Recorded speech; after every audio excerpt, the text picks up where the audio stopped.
Hello friends, कैसे हैं आप लोग। सबको मेरा जय भीम, नमो बुद्धाय। माता रमाबाई अंबेडकर का जन्म 7 फरवरी 1898 में एक गरीब परिवार में हुआ था। रमाबाई अपने माता पिता भिक्खु धुत्रे बगलंकर और माता रुक्मिणी के साथ दाभोल के पास वनाड गांव में नदी के किनारे महारपुरा बस्ती में रहती थी। उनकी 3 बहनें और एक भाई शंकर राव थे। भिक्खू दाभोल बंदरगाह के बाजार में मछलियों से भरी टोकरियां पहुंचाते थे। जब माता रमाबाई बहुत छोटी थी तभी उनके माता पिता की मृत्यु हो गई थी। माता रमाबाई अपने माता पिता की मृत्यु से बहुत दुखी हुई थी। इसके बाद माता रमाबाई का पालन पोषण उनके काका बलंकर और मामा गोविंदपुर कर अपने साथ मुंबई ले आए और बायकुला मार्केट की एक चाल में रहने लगे। भीमराव व रमाबाई का अनूठा मंगल विवाह। मैट्रिक पास करने के बाद भीमराव पढ़ाई पर ज्यादा ध्यान देने लगा। लोअर परेल की मजदूर बस्ती में रहते हुए उसे मजदूरों की पीड़ाओं को भी करीब से देखने का अवसर मिला। भीम के लिए दोपहर का खाना बस्ती का ही एक मजदूर उधर से निकलते हुए स्कूल में देता था। इधर भाई आनंदराव ने पढ़ाई छोड़कर नौकरी शुरू कर दी थी, जिससे परिवार की आर्थिक हालात में थोड़ा सुधार हुआ। थोड़े दिनों बाद आनंद राव का विवाह भी कर लिया। उन दिनों बाल विवाह एक सामान्य बात थी। अब रामजी सूबेदार जी ने भीमराव के लिए भी योग्य लड़की ढूंढना शुरू कर दिया। लड़की पसंद आ गई और बात भी तय हो गई। लेकिन इसी बीच सूबेदार जी की एक और जगह बात चल रही थी। दूसरी जगह पर बात पक्की कर भीम की सगाई कर दी और पहली लड़की के पिता को साफ मना कर दिया। लड़की के पिता ने जात बिरादरी की पंचायत में यह मुद्दा उठाया। सूबेदार जी ने अपना अपराध स्वीकार किया। पंचायत ने 5 रुपया जुर्माना किया तो सूबेदार जी को चुकाना पड़ा। आखिर दाभोल के पास वड़ंद गांव निवासी दिवंगत भिक्खु धुत्रेवड़कर की पुत्री रमाबाई से सगाई हुई। उस समय रमाबाई 9 साल व भीमराव 16 साल का था। रमाबाई सुंदर, सुशील व शांत स्वभाव की लड़की थी। पिता दाभोल बंदरगाह में कुली का काम करते थे।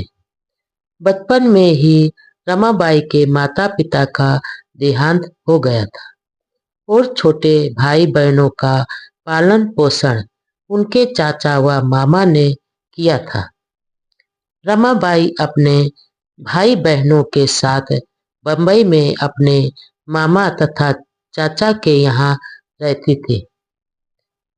आखिर 1906 में भीमराव व रमाबाई का मंगल विवाह हो गया। विवाह की जगह बंबई का भाई खले मछली बाजार था, जहां सुबह सुबह मछुआरे महिलाएं मछलियां बेचने आ जाते थे। वहीं पर दूल्हा दुल्हन पक्ष के लोग इकट्ठा हो गए। मार्केट में रखे गए आड़े पत्थरों को बेंच के रूम में काम लिया गया और छोटे चबूतरे का उपयोग स्टेज स्टेज के रूम में किया गया।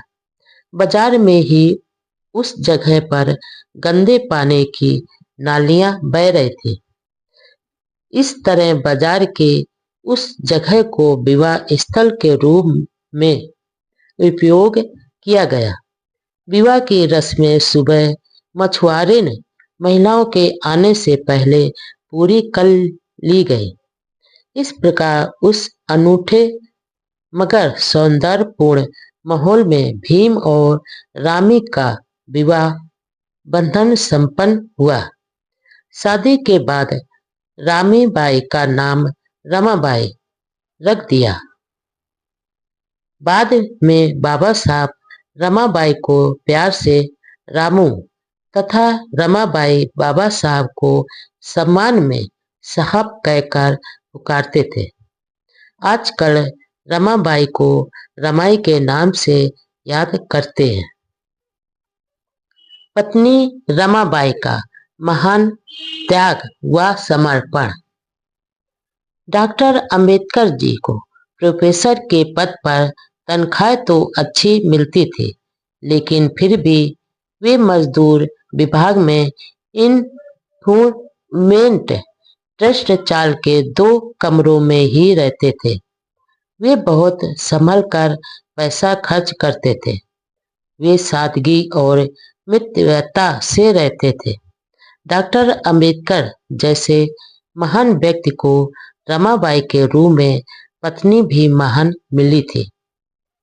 रमाबाई बहुत ही सरल स्वभाव की थी। साध्वी व त्यागी रमाबाई ने दिन रात अध्ययन में रत अपने समाज की दशा सुधारने में मन लगाने वाले अपने पति की गृहस्थी की गाड़ी बेहद अभावों व असहनीय कष्टों में भी खींचा था। अपने विवाह से अब तक के दिन बहुत ही परिश्रम व तकलीफों में गुजारे थे, लेकिन कभी उप तक नहीं किया। पग पग पर घर में आई मुश्किलों में भी बड़े परिवार को संभाले रखा, परिवार की एकता को बनाए रखा। अपने जेठ आनंद राव के देहांत के बाद भाभी व उसके बेटे को भी रमाबाई ने अपने साथ ही रखकर पालन पोषण किया। इतने आर्थिक संकट के बावजूद उन्होंने कभी कोई विवाद खड़ा नहीं किया, कोई शिकायत नहीं की और कोई मांग नहीं की। कभी कड़वे शब्द नहीं बोले। वह हर दुख भरे हालात को पति के उज्जवल भविष्य तथा परिवार के एकता के लिए सहन करती रहे। परिवार में घटित होने वाली छोटी चिंताजनक घटनाओं के बारे में वह अपने पति को कभी नहीं बताती थी, क्योंकि उससे उनके पति साहब की पढ़ाई में व्यवधान पड़ सकता था। वह धर्मपरायण महिला थे। विवाह के समय अनपढ़ थे, लेकिन भीमराव के कोशिशों से उन्होंने थोड़ा पढ़ना लिखना सीख लिया था। वह व्रत उपवास भी रखती थी तथा अपने पति की लंबी उम्र व तरक्की के लिए प्रार्थना करती थी।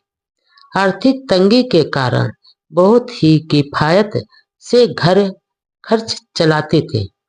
उस महान महिला की हर समय यही कोशिश रहती थी कि उसके पति को उच्च अध्ययन में कोई बाधा न पड़े। डॉक्टर अंबेडकर जब अमेरिका जा रहे थे, तब रमाबाई गर्भवती थी। उनके बेटा पैदा हुआ, जिसका नाम गंगाधर रखा, लेकिन बीमारी के कारण वह बहुत कम उम्र में ही चल बसा। दूसरा बेटा यशवंत राव भी अक्सर बीमार रहता था, लेकिन रमाबाई घर परिवार की शांति व पति के भविष्य के लिए सारे कष्टों को सहती रही। डॉक्टर अंबेडकर जी 32 वर्ष की उम्र तक अर्थात 1923 तक देश विदेश की पढ़ाई में व्यस्त रहे। घर गृहस्थी की ओर बहुत कम ध्यान दे पाते थे। लंदन जाने के बाद घर खर्च के लिए जो रुपए छोड़े थे वे कुछ ही दिनों में खत्म हो गए। रमाबाई का भाई व छोटी बहन मजदूरी करते थे, गोबर के उपले बनाकर बेचते थे। शंकर राव रोज 8-10 आना कमा लेते थे। रमाबाई शाम को बाजरे की रोटियां बनाती थी। वे भात ज्यादा खाते थे। सब्जी कभी कभार बनती थी। कई बार चटनी प्याज से काम चलाना पड़ता था। कभी आधा पेट भर ही सरे कभी आधा पेट भरे ही सोना पड़ता था। चूल्हे की लकड़ियां लेने के लिए रमाबाई यशवंत को पोए वाड़ी से दादर माहिम तक ले जाते थे और लकड़ियां इकट्ठी कर रात को घर लौटते थे। किसी को यह मालूम नहीं पड़े कि साहब की पत्नी इतने दुख भरे दिनों में है, इसलिए अंधेरा होने पर ही लौटते थे। रमाबाई ने अपने परिवार की विकट आर्थिक दशा के बारे में साहब को एक पत्र लिखा, जिसमें उन्होंने कुछ रुपए भेजने के लिए लिखा था। जवाब में बाबा साहब ने रमाबाई को जो पत्र लिखा था वह इस प्रकार है।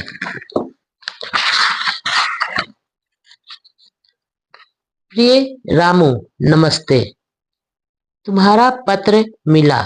गंगाधर के बीमार होने की बात सुनकर बहुत दुख हुआ। सब समय का खेल है, अब चिंता करने से कोई फायदा नहीं है। तुम्हारी पढ़ाई चल रही है, यह खुशी की बात है। कुछ पैसों की व्यवस्था कर रहा हूँ। मैं यहाँ पैसों की तंगी के कारण बहुत ही बुरी हालत में हूँ। खाने के लिए तरसता रहता हूँ। अभी तुम्हें भेजने के लिए मेरे पास कुछ भी नहीं है, फिर भी मैं तुम लोगों के लिए व्यवस्था कर रहा हूँ।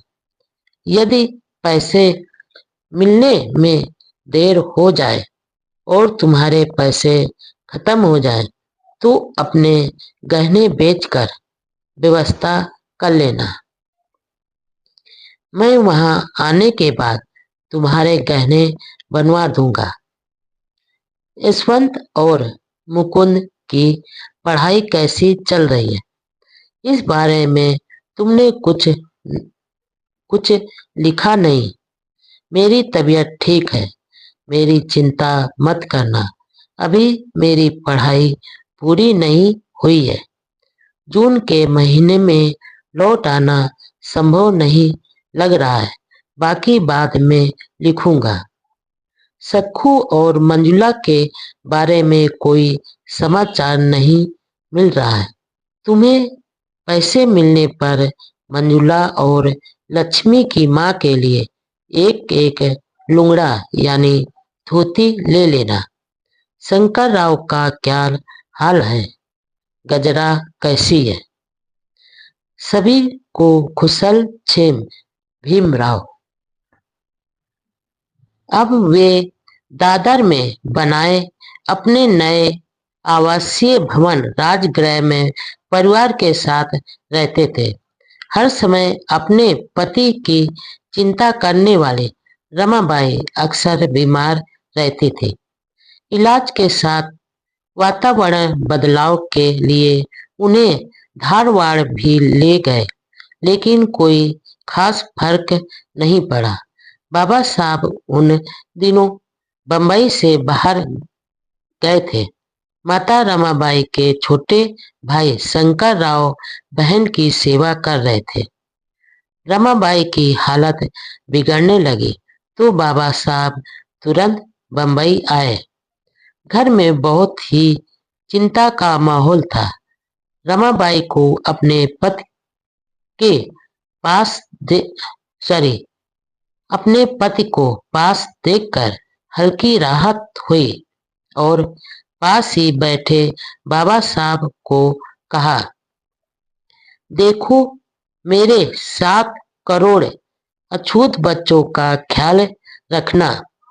आपने उनकी सेवा का व्रत लिया है और इस मार्ग से कभी विचलित मत होना।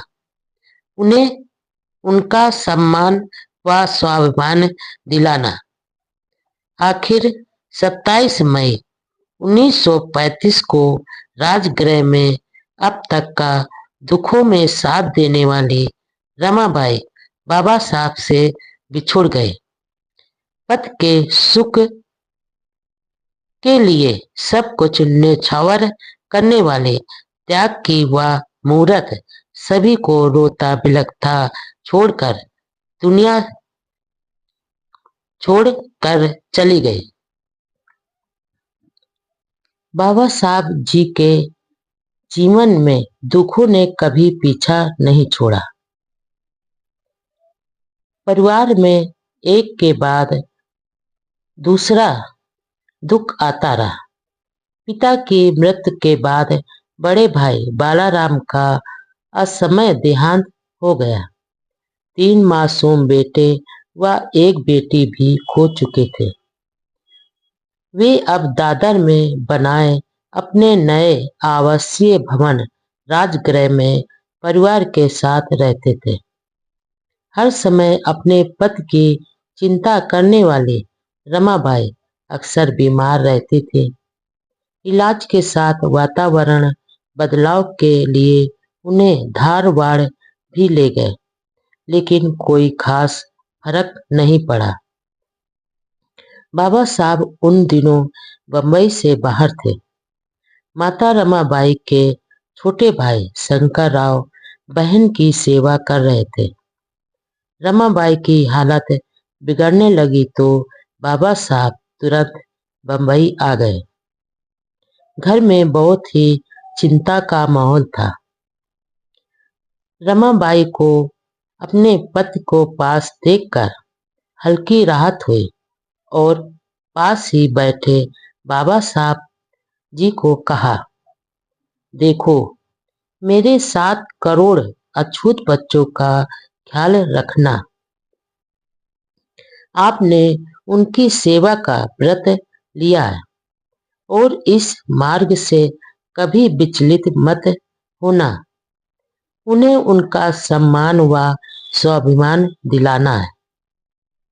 आखिर 27 मई 1935 को राजगृह में अब तक का दुखों में साथ देने वाली रमाबाई बाबा साहब से बिछुड़ गए।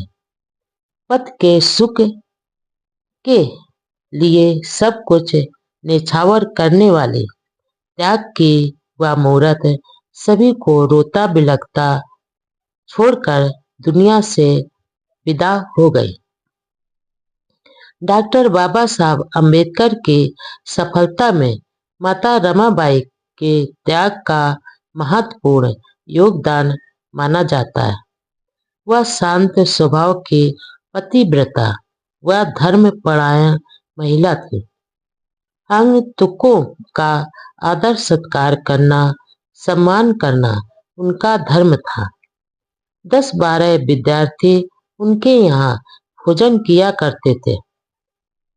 पूना में जब गांधी जी का उपवास चल रहा था, तब बाबा साहब डॉक्टर अम्बेडकर का साथ रमाबाई को भी गुंडों का उपद्रव व आतंक सहन करना पड़ा था। बहुत हिम्मत व धैर्य से उन्होंने घर गृहस्थी चलाई थी। वह बाबा साहब जी के स्वास्थ्य व सुरक्षा से बहुत चिंतित रहती थी। मानसिक परेशानियों ने उन्हें घेर लिया और बीमार हो गई थी।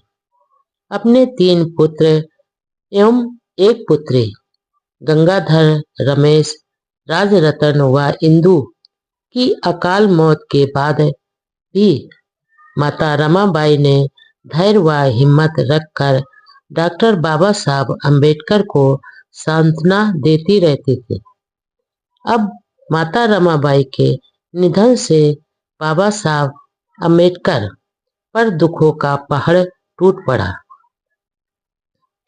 माता रमाबाई के निधन के बाद बाबा साहब शुद्ध बुद्ध खो बैठे। सारे घर में मानो अंधेरा सा हो गया। प्रतिव्रत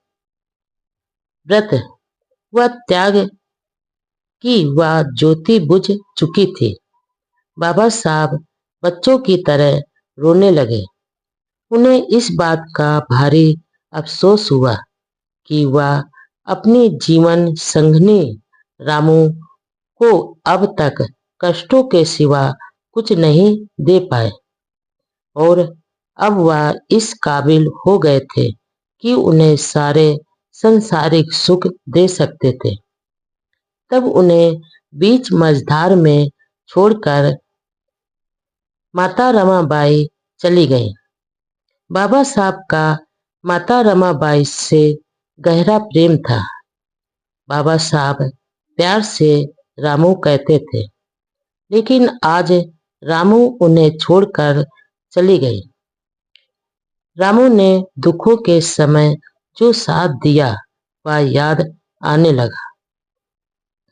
यशवंत राव और मुकुंद राव भी रोते रोते बेहोश हो गए थे। लक्ष्मी भाभी भी फूट फूट कर रो रही थी। शोक की यह खबर चारों ओर फैल गई। हजारों लोग राजगृह में एकत्रित हुए। विलाप के उस माहौल में जब माता रमाबाई की अर्थी को बाबा साहब जी ने अपना कंधा लगाया तो फिर से दहाड़ मारकर रोने लगे। वहां मौजूद हजारों साथियों की आंखें भी नम हो गई थी। शव यात्रा में हजारों लोग शामिल हुए। माता रमाबाई के चले जाने के बाद बाबा साहब का मन इतना दुखी हुआ कि उन्हें जीवन से मानो बैराग सा हो गया। उन्होंने अपने बाल मुड़वा लिए और भगवा कपड़े पहन लिए। गृह त्याग के लिए सन्यासी जैसा व्यवहार करने लगे। अपने आप को एक सप्ताह तक कमरे में बंद कर लिया। वह बहुत उदास, दुखी और चिंता में थे। बाबा साहब को सन्यासी के रूप में देखकर सभी नेता और कार्यकर्ता व अनुयायी चिंता में पड़ गए। अब उन्हें मार्ग बताने वाला कौन होगा? जिस मूक समाज के लिए वह मसीहा संघर्ष कर रहा था, क्या वह फिर से अंधेरे में डूब जाएगा? सभी ने बाबा साहब से प्रार्थना की कि वह सन्यासी नहीं बने। देश के करोड़ों अछूतों का क्या होगा? आप ही हमारे सब कुछ हो। आखिर कुछ दिनों बाद उन्होंने मानव कल्याण के मार्ग को ध्यान में रखकर गिरवे वस्त्र उतार दिए और वे हमारे बाबा साहब कहलाए। डॉक्टर भीमराव अंबेडकर के नाम से पहले बाबा साहब की सम्माननीय उपाधि किस प्रकार जुड़ी, इसकी भी रोचक कहानी है।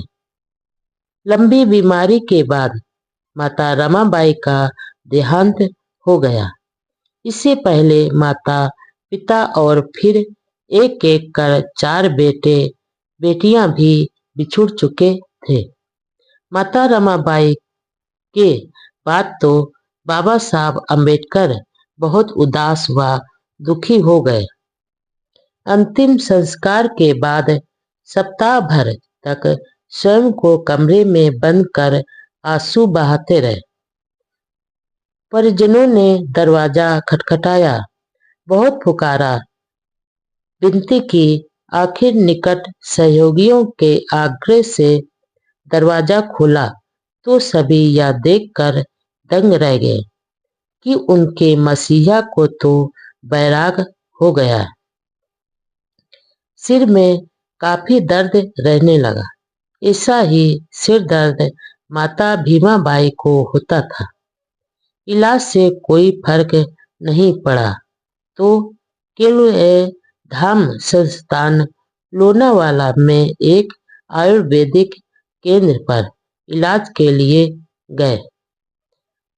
वहां अपना सिर मुड़वा लिया, ढीला गेरुआ चोला पहन लिया, हाथ में लाठी लेकर अपने अनुयायियों के सामने प्रकट हुए तो सभी के मुंह से सम्मान का शब्द बाबा साहब निकला।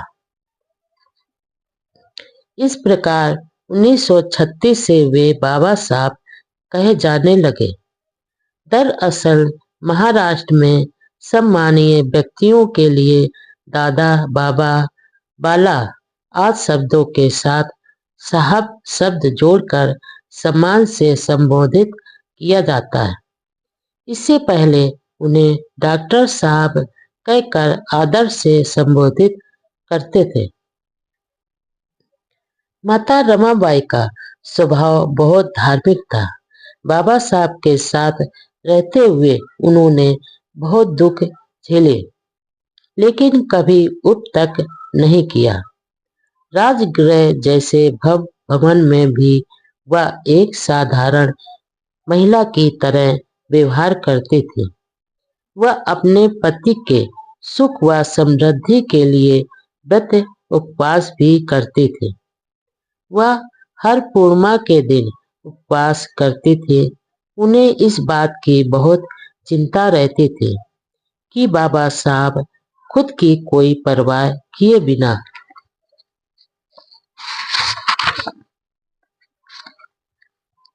रात दिन सामाजिक कार्यों में व्यस्त रहते हैं। कभी कभी उन लोगों पर गुस्सा आता था जो बाबा साहब को देर सवेर सभाओं में ले जाते थे। कभी इस बात पर रमाबाई नाराज भी हुई तो बाबा साहब ने शांति से समझाया। महाराष्ट्र में पंढरपुर का एक बड़ा हिंदू तीर्थ माना जाता है, लेकिन वहां अछूतों का प्रवेश वर्जित था, इसलिए दूर से ही प्रार्थना करनी पड़ती थी। एक बार माता रमाबाई ने पंढरपुर की यात्रा करने की इच्छा जताई। बाबा साहब को मालूम था कि वहां अपमान होगा, इसलिए माता रमाबाई को समझाया, जो पंढरपुर का देवता अपने भक्तों से भेदभाव कर अलग रहता है, उस देवता के दर्शन से क्या लाभ। हम दोनों निस्वार्थ भाव से दीन दुखी भाइयों की सेवा कर अनगिनत पंढरपुर बनाएंगे। माता रमाबाई के वियोग से बाबा साहब अकेले हो गए, लेकिन इस अकेलेपन को उन्होंने सृजनात्मक ढंग से उपयोग किया। उनका अध्ययन व ग्रंथ लेखन का काम बहुत बढ़ गया। वह दिन रात पढ़ने लिखने, चिंतन व सामाजिक गतिविधियों में व्यस्त रहने लगे। माता रमाबाई के शोक में पूरा परिवार व शुभचिंतक थे। इसी दौरान बाबा साहब को बंबई सरकार ने 1 जून 1935 से सरकारी लॉ कॉलेज का प्रिंसिपल नियुक्त कर दिया। इस कॉलेज में शिक्षा सुधार के लिए उन्होंने एक योजना सरकार को सौंपी। यहाँ कामकाज की जिम्मेदारी काफी थी, लेकिन बाबा साहब की आर्थिक स्थिति ठीक नहीं थी, इसलिए इस नौकरी को छोड़ना नहीं चाहते थे। राजगृह के निर्माण में वह काफी कर्जदार हो गए थे। जुलाई में अखबारों ने खबर छापी कि डॉक्टर बाबा साहब अम्बेडकर राजनीति छोड़ देंगे। बॉम्बे क्रॉनिकल ने लिखा कि डॉक्टर बाबा साहब अम्बेडकर हाई कोर्ट में जज बनेंगे या नए सुधारों के अधीन मंत्री बनेंगे। लॉर्ड ब्रेबोन ने बाबा साहब को जिला न्यायाधीश की नौकरी पेश की और साथ ही कहा कि वे उन्हें जल्दी ही हाई कोर्ट का जज बना दिया जाएगा। डॉक्टर बाबा साहब अम्बेडकर जैसे व्यक्ति के लिए जज का पद भी छोटा था। इस संबंध में बाबा साहब ने कहा, जज तो क्या, मुझे वायसराय भी बनाने का ऑफर दिया जाता तो मैं इनकार कर देता, क्योंकि मेरे सामने करोड़ों अछूतों के भविष्य का सवाल था, मेरा अपना नहीं।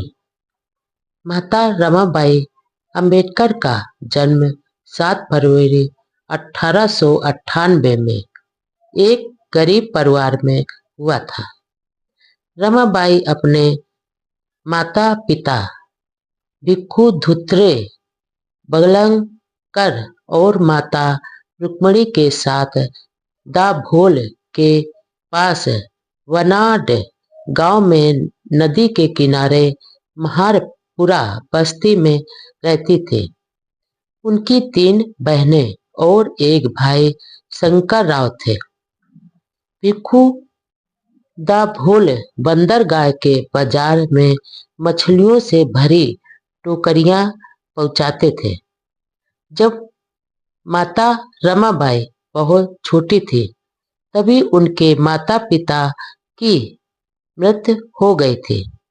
माता रमाबाई अपने माता पिता की मृत्यु से बहुत दुखी हुई थी। इसके बाद माता रमाबाई का पालन पोषण उनके काका बलंकर और मामा गोविंदपुर कर अपने साथ मुंबई ले आए और बायकुला मार्केट की एक चाल में रहने लगे। भीमराव व रमाबाई का अनूठा मंगल विवाह।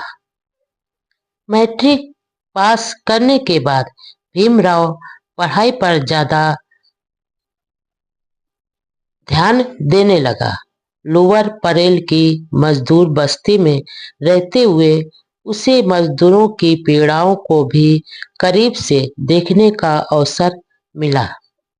भीम के लिए दोपहर का खाना बस्ती का ही एक मजदूर उधर से निकलते हुए स्कूल में देता था। इधर भाई आनंदराव ने पढ़ाई छोड़कर नौकरी शुरू कर दी थी, जिससे परिवार की आर्थिक हालात में थोड़ा सुधार हुआ। थोड़े दिनों बाद आनंद राव का विवाह भी कर लिया। उन दिनों बाल विवाह एक सामान्य बात थी। अब रामजी सूबेदार जी ने भीमराव के लिए भी योग्य लड़की ढूंढना शुरू कर दिया। लड़की पसंद आ गई और बात भी तय हो गई, लेकिन इसी बीच सूबेदार जी की एक और जगह बात चल रही थी। दूसरी जगह पर बात पक्की कर भीम की सगाई कर दी और पहली लड़की के पिता को साफ मना कर दिया। लड़की के पिता ने जात बिरादरी की पंचायत में यह मुद्दा उठाया। सूबेदार जी ने अपना अपराध स्वीकार किया। पंचायत ने 5 रुपया जुर्माना किया तो सूबेदार जी को चुकाना पड़ा। आखिर दाभोल के पास वड़ंद गांव निवासी दिवंगत भिक्खू धुत्रेवड़कर की पुत्री रमाबाई से सगाई हुई। उस समय रमाबाई 9 साल व भीमराव 16 साल का था।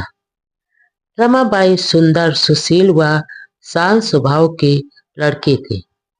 पिता दाभोल बंदरगाह में कुली का काम करते थे। बचपन में ही रमाबाई के माता पिता का देहांत हो गया था और छोटे भाई बहनों का पालन पोषण उनके चाचा व मामा ने किया था। रमाबाई अपने भाई बहनों के साथ बंबई में अपने मामा तथा चाचा के यहाँ रहती थी। आखिर 1906 में भीमराव व रमाबाई का मंगल विवाह हो गया। विवाह की जगह बंबई का भाई खले मछली बाजार था, जहां सुबह सुबह मछुआरे महिलाएं मछलियां बेचने आ जाते थे। वहीं पर दूल्हा दुल्हन पक्ष के लोग इकट्ठा हो गए। मार्केट में रखे गए आड़े पत्थरों को बेंच के रूप में काम लिया गया और छोटे चबूतरे का उपयोग स्टेज के रूप में किया गया। बाजार में ही उस जगह पर गंदे पानी की नालियां बह रही थी। इस तरह बाजार के उस जगह को विवाह स्थल के रूप में उपयोग किया गया। विवाह की रस्में सुबह मछुआरे महिलाओं के आने से पहले पूरी कर ली गई। इस प्रकार उस अनूठे मगर सौंदर्यपूर्ण माहौल में भीम और रामी का विवाह बंधन संपन्न हुआ। शादी के बाद रामीबाई का नाम रमाबाई रख दिया। बाद में बाबा साहब रमाबाई को प्यार से रामू तथा रमाबाई बाबा साहब को सम्मान में साहब कहकर पुकारते थे। आजकल रमाबाई को रमाई के नाम से याद करते हैं। पत्नी रमाबाई का महान त्याग व समर्पण। डॉक्टर अंबेडकर जी को प्रोफेसर के पद पर तनख्वाह तो अच्छी मिलती थी, लेकिन फिर भी वे मजदूर विभाग में इन्फ्लूमेंट ट्रस्ट चाल के 2 कमरों में ही रहते थे। वे बहुत संभल कर पैसा खर्च करते थे। वे सादगी और मितव्ययता से रहते थे। डॉक्टर अंबेडकर जैसे महान व्यक्ति को रमाबाई के रूप में पत्नी भी महान मिली थी। रमाबाई बहुत ही सरल स्वभाव की थी। साध्वी व त्यागी रमाबाई ने दिन रात अध्ययन में रत अपने समाज की दशा सुधारने में मन लगाने वाले अपने पति की गृहस्थी की गाड़ी बेहद अभावों व असहनीय कष्टों में भी खींचा था। अपने विवाह से अब तक के दिन बहुत ही परिश्रम व तकलीफों में गुजारे थे, लेकिन कभी उप तक नहीं किया। पग पग पर घर में आई मुश्किलों में भी बड़े परिवार को संभाले रखा, परिवार की एकता को बनाए रखा। अपने जेठ आनंद राव के देहांत के बाद भाभी व उसके बेटे को भी रमाबाई ने अपने साथ ही रखकर पालन पोषण किया। इतने आर्थिक संकट के बावजूद उन्होंने कभी कोई विवाद खड़ा नहीं किया, कोई शिकायत नहीं की और कोई मांग नहीं की। कभी कड़वे शब्द नहीं बोले। वह हर दुख भरे हालात को पति के उज्जवल भविष्य तथा परिवार के एकता के लिए सहन करती रहे। परिवार में घटित होने वाली छोटी चिंताजनक घटनाओं के बारे में वह अपने पति को कभी नहीं बताती थी, क्योंकि उससे उनके पति साहब की पढ़ाई में व्यवधान पड़ सकता था। वह धर्मपरायण महिला थे। विवाह के समय अनपढ़ थे, लेकिन भीमराव के कोशिशों से उन्होंने थोड़ा पढ़ना लिखना सीख लिया था। वह व्रत उपवास भी रखती थी तथा अपने पति की लंबी उम्र व तरक्की के लिए प्रार्थना करती थी। आर्थिक तंगी के कारण बहुत ही किफायत से घर खर्च चलाते थे। उस महान महिला की हर समय यही कोशिश रहती थी कि उसके पति को उच्च अध्ययन में कोई बाधा न पड़े। डॉक्टर अंबेडकर जब अमेरिका जा रहे थे तब रमाबाई गर्भवती थी। उनके बेटा पैदा हुआ जिसका नाम गंगाधर रखा, लेकिन बीमारी के कारण वह बहुत कम उम्र में ही चल बसा। दूसरा बेटा यशवंत राव भी अक्सर बीमार रहता था, लेकिन रमाबाई घर परिवार की शांति व पति के भविष्य के लिए सारे कष्टों को सहती रही। डॉक्टर अंबेडकर जी 32 वर्ष की उम्र तक अर्थात 1923 तक देश विदेश की पढ़ाई में व्यस्त रहे। घर गृहस्थी की ओर बहुत कम ध्यान दे पाते थे। लंदन जाने के बाद घर खर्च के लिए जो रुपए छोड़े थे वे कुछ ही दिनों में खत्म हो गए। रमाबाई का भाई व छोटी बहन मजदूरी करते थे, गोबर के उपले बनाकर बेचते थे। शंकर राव रोज 8-10 आना कमा लेते थे। रमाबाई शाम को बाजरे की रोटियां बनाते थे। वे भात ज्यादा खाते थे। सब्जी कभी कभार बनती थी। कई बार चटनी प्याज से काम चलाना पड़ता था। कभी आधा पेट भर ही सरे कभी आधा पेट भरे ही सोना पड़ता था। चूल्हे की लकड़ियां लेने के लिए रमाबाई यशवंत को पोए वाड़ी से दादर माहिम तक ले जाते थे और लकड़ियां इकट्ठी कर रात को घर लौटते थे। किसी को यह मालूम नहीं पड़े कि साहब की पत्नी इतने दुख भरे दिनों में है, इसलिए अंधेरा होने पर ही लौटते थे। रमाबाई ने अपने परिवार की विकट आर्थिक दशा के बारे में साहब को एक पत्र लिखा, जिसमें उन्होंने कुछ रुपए भेजने के लिए लिखा था। जवाब में बाबा साहब ने रमाबाई को जो पत्र लिखा था वह इस प्रकार है।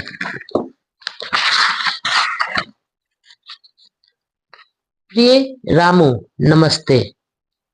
तुम्हारा पत्र मिला।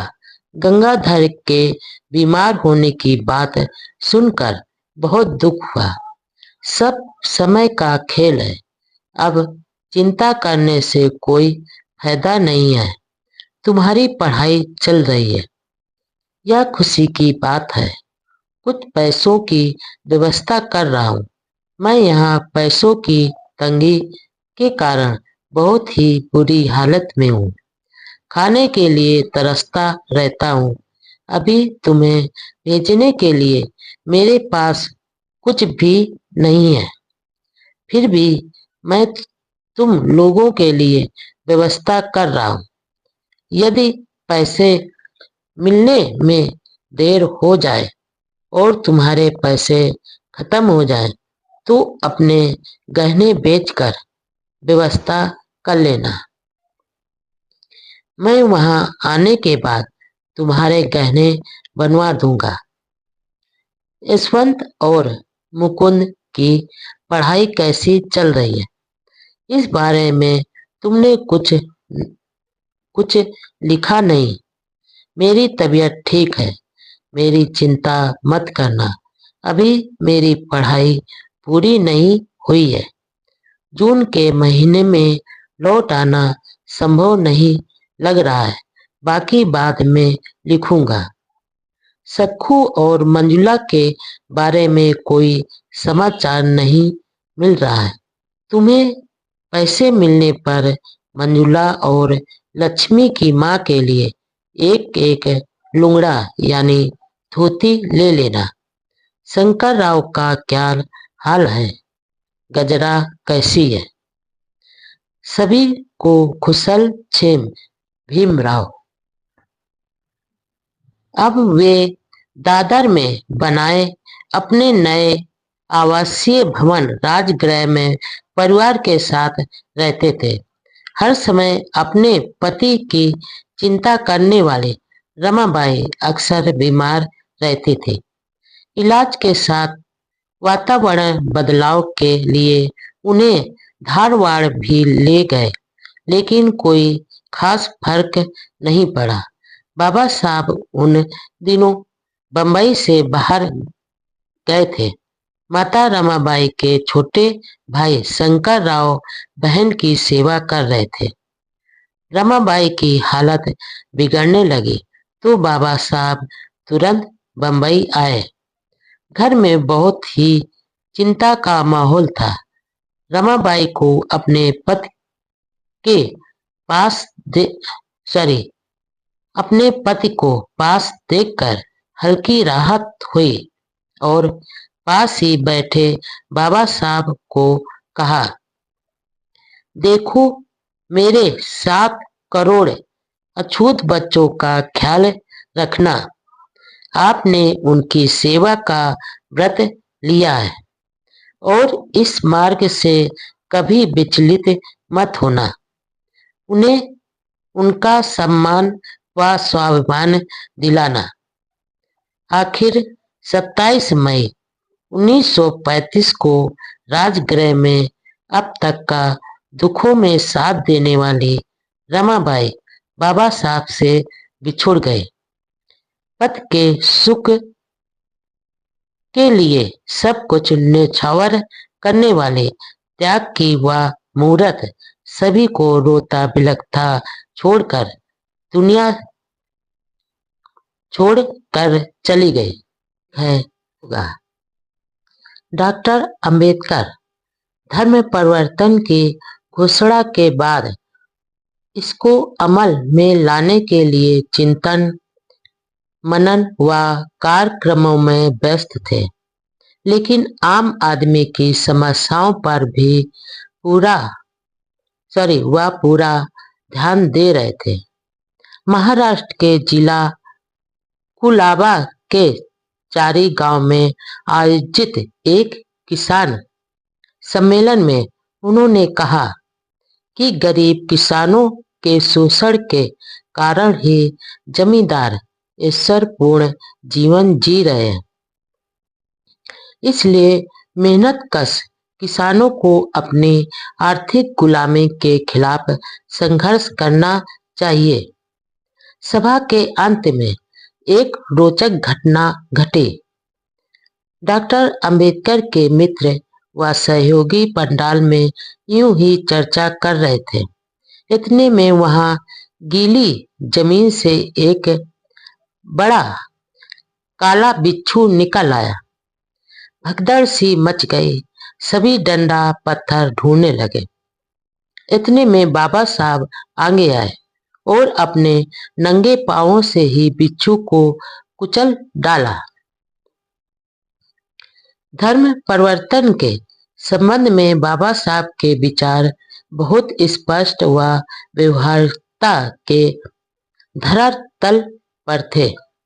उन्होंने दलितों को चेतावनी देते हुए कहा, सिर्फ धर्म बदलने से तुम्हें नारकीय व दयनीय दशा से छुटकारा नहीं मिलेगा और न ही इससे कोई समानता मिल जाएगी। आप किसी भी धर्म में जाओ, लेकिन अपने उद्धार के लिए उठ खड़ा होना होगा। स्वतंत्रता व समानता के लिए संघर्ष करना होगा। चाहे आप मुस्लिम बने या सिख, ईसाई या बौद्ध बने, अपने कल्याण के लिए भारी मेहनत करनी होगी।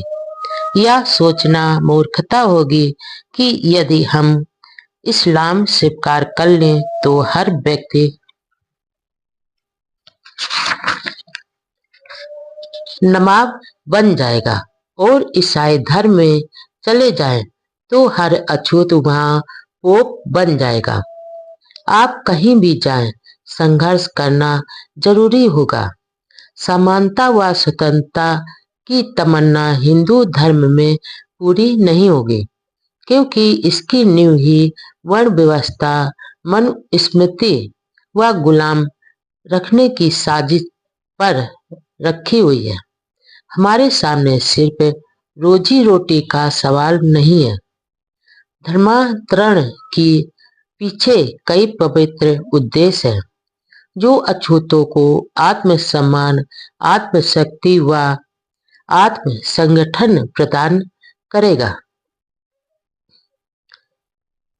यदि साक्षात काल्पनिक ईश्वर भी आ जाए तो भी अब आए दिन बाबा साहब धर्मांतरण के औचित्य पर लोगों को बताते रहते थे। 12-13 जनवरी 1936 को प्रोफेसर इयन शिवराज की अध्यक्षता में पूना में एक कॉन्फ्रेंस हुई, जिसमें इसी विषय पर चर्चा की जाने थी।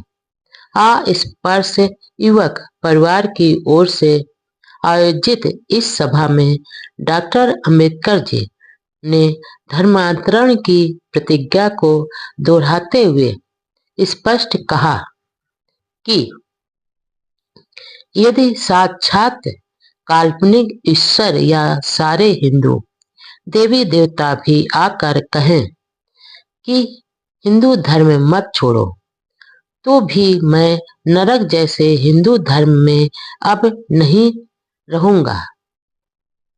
यह बात सामने आई कि निजाम हैदराबाद ने 6 करोड़ रुपए की पेशकश की है और गांधी जी ने अछूतों के कल्याण हेतु फंड इकट्ठा करना शुरू कर दिया है। तो गांधी जी के इस हरिजन स्वराज फंड की आलोचना करते हुए बाबा साहब ने कहा, इस धन का उपयोग अछूतों को सवर्ण हिंदुओं का गुलाम बनाए रखने के लिए किया जाने वाला है। अब चाहे वे विरोध करें या मदद, हमने हिंदू धर्म को छोड़ने का फैसला कर चुके हैं। धर्मांतरण की घोषणा में महाराष्ट्र की महार जाति के अधिकतर लोग बाबा साहब के साथ थे, लेकिन अन्य अछूत जाति के नेता बाबा साहब का समर्थन नहीं कर रहे थे, जिनमें चमार प्रमुख थे।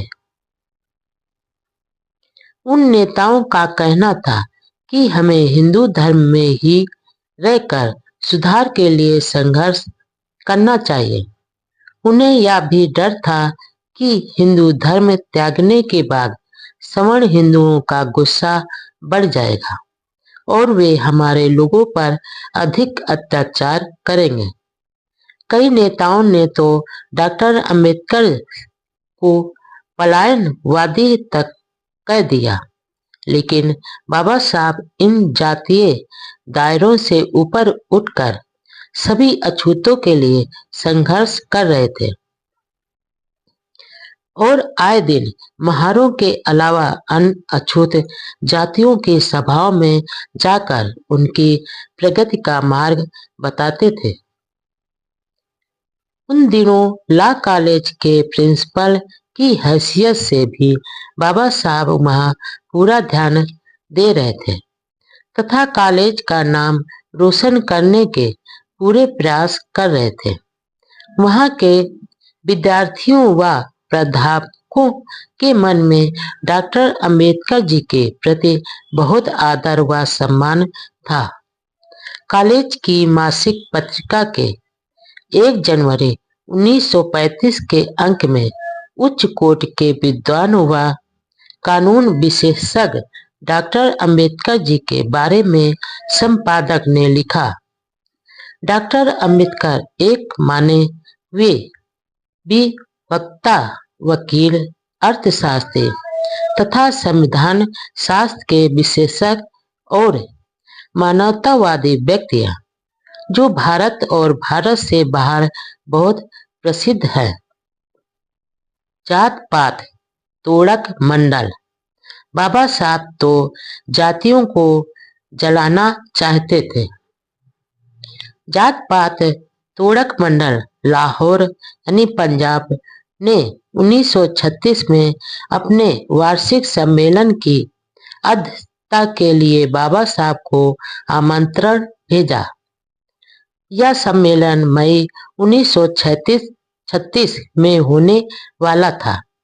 इस जात भेद विरोधी संस्था ने अपने एक प्रतिनिधि इंद्र सिंह को विशेष रूप से बंबई भेजा ताकि डॉक्टर अंबेडकर जी से व्यक्तिगत रूप से मिलकर इस सम्मेलन की अध्यक्षता स्वीकार करने की प्रार्थना करें। इसके बाद फरवरी 1936 में वहां के डॉक्टर गोकुल चंद नारंग ने बाबा साहब को एक पत्र लिखकर आग्रह किया कि सम्मेलन के दौरान वह विशेष मेहमान के रूप में उनके घर पर ठहरे। काफी विचार के बाद सम्मेलन की अध्यक्षता करना बाबा साहब ने स्वीकार कर लिया। जब यह खबर पंजाब के अखबारों में छपी कि डॉक्टर अंबेडकर जी इस सम्मेलन की अध्यक्षता करेंगे तो जोरदार हलचल मच गई।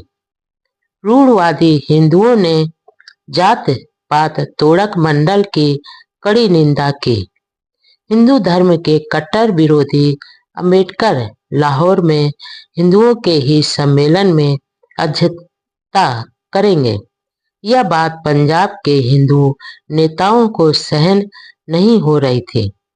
भाई परमानंद, गोकुल चंद नारंग, महात्मा हंसराज और राजा नरेंद्र नाथ जैसे हिंदू नेता जात पात तोड़क मंडल से अलग हो गए। आखिर ऐसी दशा में मार्च 1936 में होने वाली कॉन्फ्रेंस को मई 1936 में आयोजित करना तय किया। इस मंडल के संचालक प्रसिद्ध हिंदी लेखक व समाज सुधारक संतराम बीए थे और उन्हीं के प्रयासों से बाबा साहब को आमंत्रित किया था। वह बाबा साहब के व्यक्तित्व से बहुत प्रभावित थे।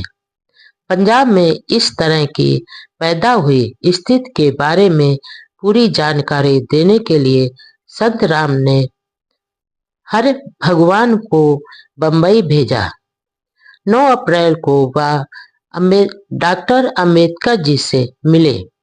डॉक्टर अंबेडकर ने अध्यक्षीय भाषण का जितना भाग लिख दिया था उतना वह छापने के लिए लाहौर ले गए।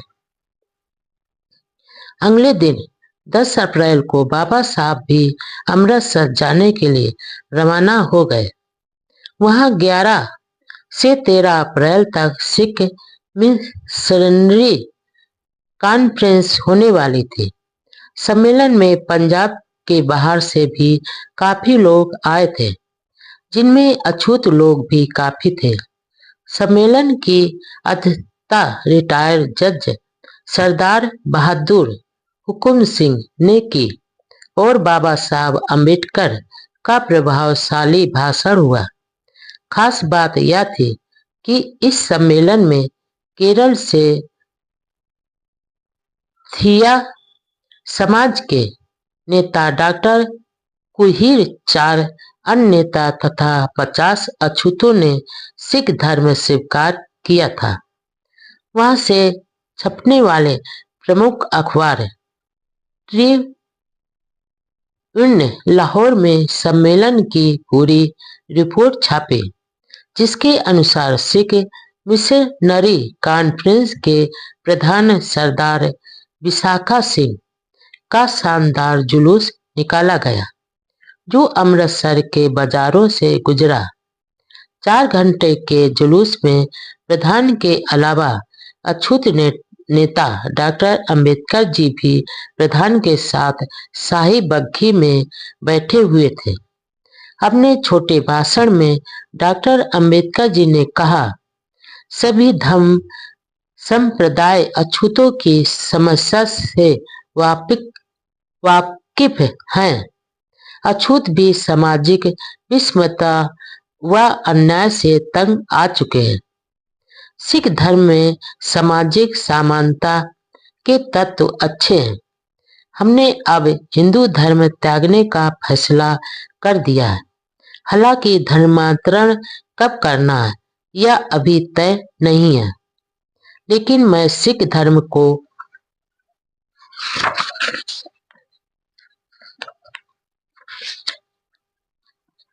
चाहता हूँ। श्री गुरु सिंह सभा अमृतसर के प्रधान संत हुकुम सिंह की ओर से डॉक्टर अंबेडकर के सम्मान में एक शानदार भोज दिया गया, जिसमें प्रमुख नेता मास्टर तारा सिंह, संत संतोष सिंह प्रधान, संत उज्जवल सिंह, प्रोफेसर तेजा सिंह, संत ईश्वर सिंह पटेल और शेर ए पंजाब संत अमर सिंह आदि शामिल हुए थे। दरअसल बाबा साहब ने अपनी अमृतसर यात्रा के बारे में बंबई में उनसे मिलने आए हर भगवान को नहीं बताया था, क्योंकि 14 अप्रैल 1936 को हर भगवान ने डॉक्टर अंबेडकर को लिखा कि लाहौर पहुंचकर सिख सम्मेलन में भाग लेने से जात पात तोड़क मंडल के नेताओं की डॉक्टर अंबेडकर के बारे में आशंका और मजबूत हो गई और सम्मेलन को रद्द करने का कोई न कोई बहाना ढूंढ रहे थे।